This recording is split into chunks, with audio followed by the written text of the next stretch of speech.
and we are going to move on to our second panel, which is also representing Region 5. And I'd like to just start by introducing our second moderator. So Dr. Courtney Carignan is an exposure scientist and environmental epidemiologist at Michigan State University, who began working on PFAS over 6 years ago, providing technical support for the peace community. She's currently helping lead biomonitoring studies funded by EPA and NIH, investigating PFAS exposure and immunotoxicity for communities in several states that have been impacted by drinking water contamination. Dr. Carignan is on the organizing committee for the National PFAS Conference. She helps develop the PFAS Exchange and helped establish Michigan State University's Center for PFAS Research. She received her PhD in environmental health from the Boston University School of Public Health and completed postdoctoral training at Dartmouth and Harvard. Dr. Carignan. Hi, thank you so much, Ned. And thanks to NIS for organizing this event and for including me. Since I started working with PEAS and other PFAS impacted communities 7 years ago, the call for access to PFAS testing and health protective guidance has been constant. While there's been some progress, access remains difficult and unequal. That's why what we're doing here today is so important, and it has the potential to improve and save lives. The first speaker I'm honored to introduce this afternoon, is Sandy Wynn Stelt. She is a master's level psychologist and board certified behavior analyst who lives in Belmont, Michigan. Since learning about PFAS in her drinking water, she has been increasingly involved in advocacy and helping support impacted communities.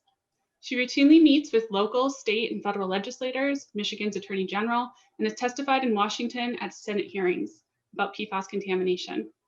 She also serves on an advisory community,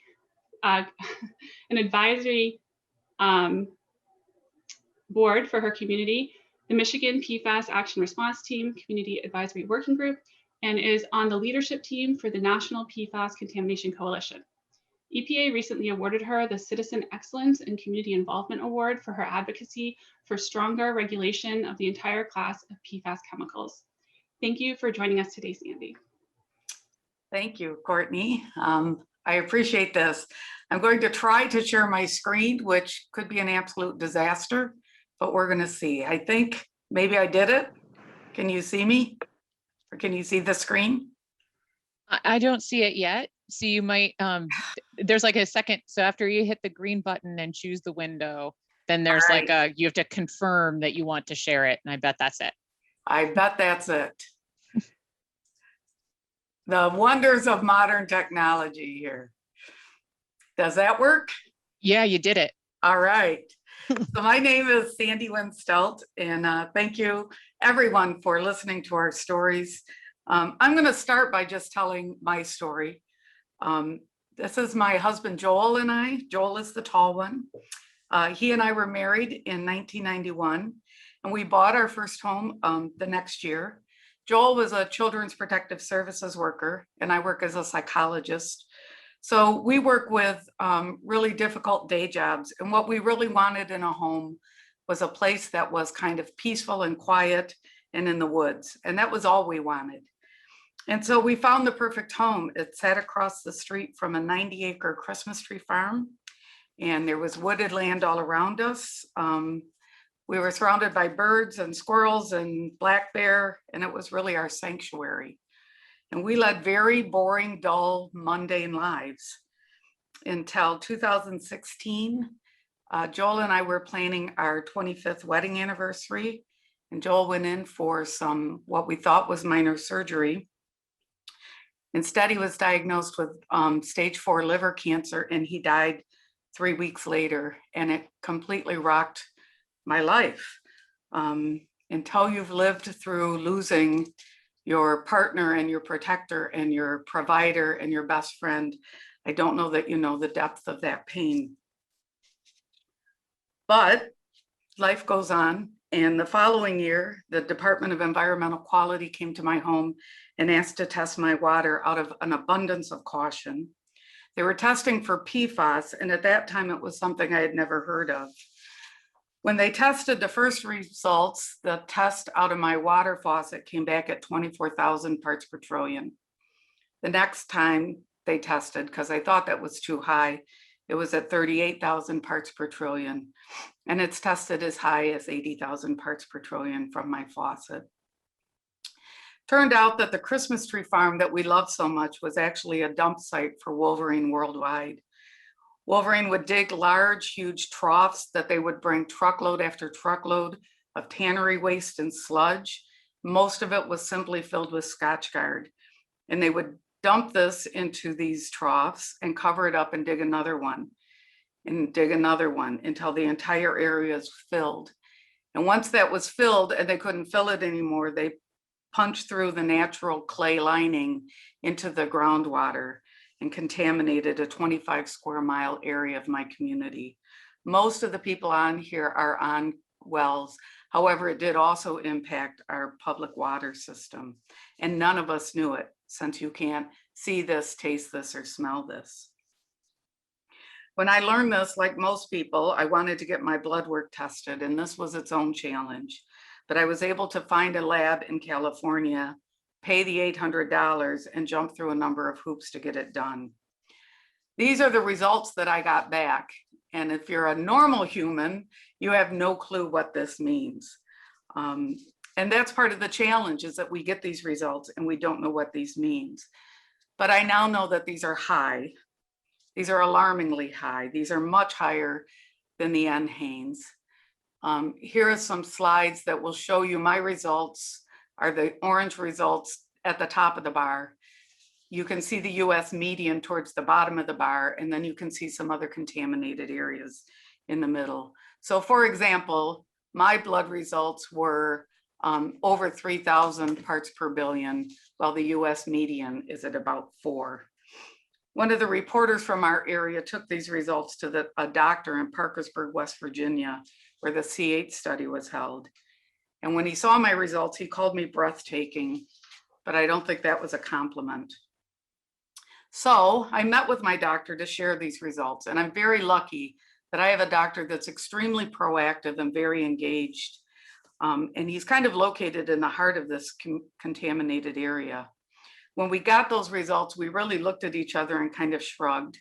He left the room and brought back the ATSDR guidelines, both the physician set and the patient set. We looked through those and decided that while it was interesting, it was not real helpful. But we did agree that our plan was going to be to simply monitor those things listed as potential risks. Last year, I began to have trouble breathing and speaking, and my doctor did his differential diagnosis. We started with the simple, easy to address, high probability things. Could it be allergies? Could it be GERD? When those didn't really resolve the issue, I remember coming back and his words were, normally a thyroid issue would be about 20th on the list of differential diagnosis. But given your high PFAS levels, the prudent thing to do is to get an ultrasound of your thyroid. I was found to have thyroid cancer that had spread to adjoining lymph nodes. In October, I had a thyroidectomy and 26 lymph nodes removed. And I credit this to a very smart, conscientious group of doctors here, and that I had the blood work done that we could use as part of my medical history and my picture. I'm very lucky in that way. But mine is not the only story that points out the need for blood testing. This is Jack. This is my neighbor. Jack and his mom and dad live about 2 miles from me, but they were contaminated by the same plume of PFAS that I was. His parents had no idea they were drinking toxic water. His mom, Tobin, had no idea. She carried him for 9 months and drank her water religiously. She breastfed him because she knew it was the best thing for him without knowing that she was contaminated. Just before Jack turned 2, he had his blood tested and was found to have blood results of PFAS at 480 parts, much higher than the NHANES. But because she was able to take this blood work to his pediatrician, they monitored his vaccines and found that some were not affected and he needed boosters. But this was only found because the pediatrician took this seriously. But these are not the only people. This is a group of 21 kids in my neighborhood that live all around this toxic waste dump. What a motley crew they are too. But when you look at these kids, while they're happy and apparently healthy, I want you to know we have 3-year-olds with thyroid conditions. We have children with cancer. We have parents with cancer. We have parents with kidney disease and liver disease and cholesterol problems, testicular cancer. I wouldn't even talk about the stress and anxiety that this issue causes that goes totally undiscussed and not talked about. Now, I hear some physicians tell us, as we advocate for this, that it's not ethical to test for something that we can't treat. And to that I say poppycock. There is no difference in testing for PFAS than it is asking a history of diabetes, a history of heart disease, how much you smoke, how much you drink. It is simply one piece of a very important puzzle that the patient and doctor can use both to monitor potential problems and to make life changes to reduce risk. I've also heard physicians tell me, I don't want my patients to panic. Please do not treat us as though we are fragile. Fear comes from uncertainty.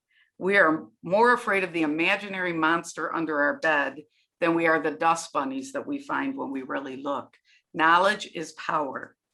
I hear researchers tell me we can't make a definitive link between disease and blood levels, so there's no reason to do it.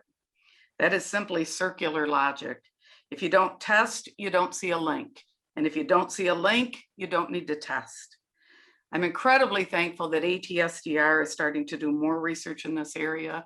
I'm also very thankful that the Michigan Department of Health and Human Services is doing some research as well, but much more research is needed. So here's what my community would like. We would like blood testing for people that have been contaminated, and we would like to share that with our physicians. This means not only industrial contamination, but contamination from firefighting foam, contamination for people that wear firefighting gear, and DOD facilities. This is especially important for women that are of childbearing age or who are pregnant.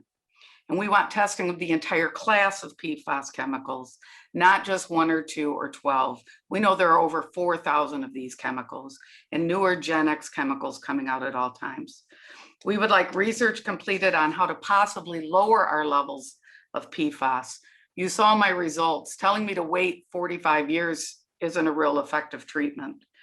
And we would like to know specifically how we can use this moving forward. Can I donate blood? Can I give a kidney? Can I donate plasma? All of these are real life effects that we need to know about. There's an African proverb that I learned this week that says, if you want to go fast, you go alone. But if you want to go far, you go together. And I appreciate the opportunity to work with the academies on moving together on this issue because it is vitally important. Thank you.